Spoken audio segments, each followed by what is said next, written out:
सूबेदार का प्रभु यीशु मसीह के ऊपर अद्भुत विश्वास। यह मनुष्य यानी सूबेदार कौन है, कहां से आए हैं? आए पूरा जानकारी प्राप्त करने की कोशिश करते हैं। अगर हमारे चैनल पर नए हैं तो चैनल को सब्सक्राइब करना ना भूलें और वीडियोस पसंद आए तो एक प्यारा सा कमेंट जरूर कर दे। लूका 7 का 2 से 15 तक। 2 और किसी सूबेदार का एक दास जो उसका प्रिय था, बीमारी से मरने पर था। 3 उसने यीशु की चर्चा सुनकर यहूदियों के कई पुरनियों को उससे यह विनती करने को उसके पास भेजा कि आकर मेरे दास को चंगा कर। 4 वे यीशु के पास आकर उससे बड़ी विनती करके कहने लगे कि वह इस योग्य है कि तू उसके लिए ये करे। 5 क्योंकि वह हमारी जाति से प्रेम रखता है और उसी ने हमारे आराधनालय को बनाया है। 6 यीशु उनके साथ साथ चला, पर जब वह घर से दूर न था तो सूबेदार ने उसके पास कई मित्रों के द्वारा कहला भेजा कि हे प्रभु, दुख न उठा, क्योंकि मैं इस योग्य नहीं कि तू मेरी छत के तले आए।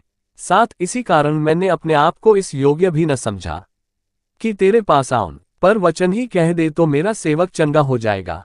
8 मैं भी पराधीन मनुष्य हूं और सिपाही मेरे हाथ में हैं, और जब एक को कहता हूं जा तो वह जाता है, और दूसरे से कहता हूं किया तो आता है, और अपने किसी दास को कि यह कर तो वह उसे करता है।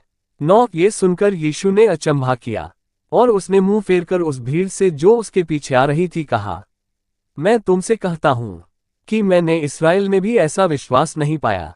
10 और भेजे हुए लोगों ने घर लौटकर उस दास को चंगा पाया। 11 थोड़े दिन के बाद वह नाइन नाम के एक नगर को गया और उसके चेले और बड़ी भीड़ उसके साथ जा रही थी।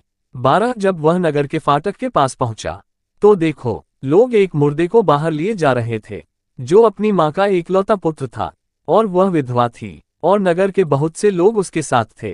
13 उसे देखकर प्रभु को तरस आया और उससे कहा, मत रो। 14 तब उसने पास आकर अर्थी को छुआ और उठाने वाले ठहर गए। तब उसने कहा, हे जवान, मैं तुझसे कहता हूं, उठ। 15 तब वह मुर्दा उठ बैठा और बोलने लगा, और उसने उसे उसकी मां को सौंप दिया। देखा दोस्तों, यीशु मसीह का अद्भुत सामर्थ शक्ति मुर्दों को भी जिला सकता है और दुख कष्ट से भी दूर कर सकते हैं। बस सूबेदार की जैसे विश्वास और भरोसा होना चाहिए कि मेरे प्रभु यीशु मसीह ये कर सकते हैं, या मेरे पिता परमेश्वर यह कर सकते हैं। हेलो दोस्तों, आज के लिए इतना ही, फिर मिलेंगे नया वीडियोज में। तब तक के लिए जय मसीह।